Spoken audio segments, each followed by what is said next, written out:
So what if you were given a miracle? I mean, one that you could do something with. How would you invest that?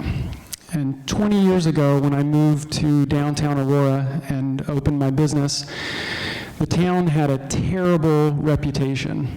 We had the highest murder rate in the nation per capita. There was homelessness and blight downtown. It was a community that was not valued at all. In fact, nobody was there to invest in Aurora. And I had just arrived and had that worldview and was living in it. And shortly after settling in, I got saved, and my entire perspective changed. I started to see value in a way that I had never seen it before. And you see, the issue with homelessness and blight is that there's a cycle to it, and it destroys communities. It's what we see when we see it. You've seen it before. And the world isn't interested in disrupting that, because the world isn't going to risk any of its money or its time to step in and disrupt that.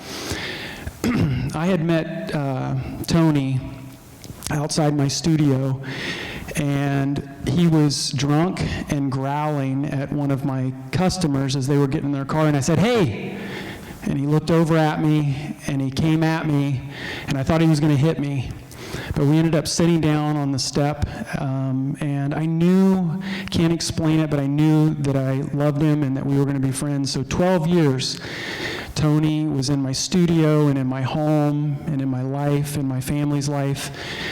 And Tony had, by the world standards, zero value. In fact, he was a liability to the community.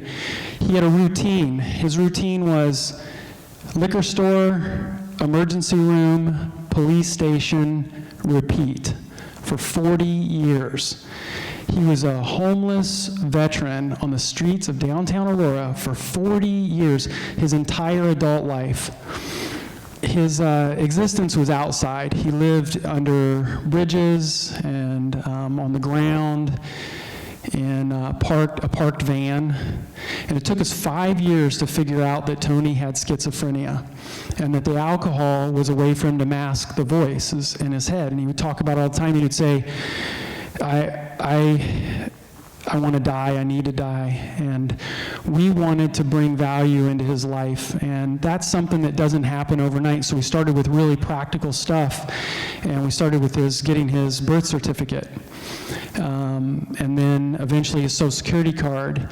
And then once we had a Social Security card, we were able to get his VA check mailed to a secure location or secure address and then deposited into a savings account.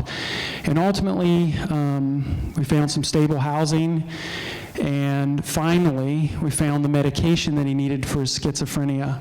So the value that Tony sees in his life now is real.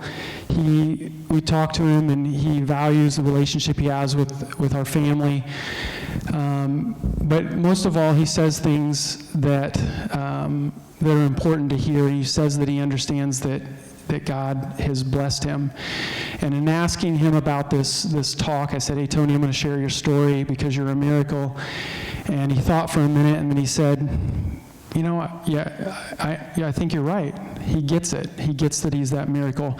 So about the time that we met Tony, we also, my wife Catherine and I, bought a 17,000 square foot dilapidated building for $256,000.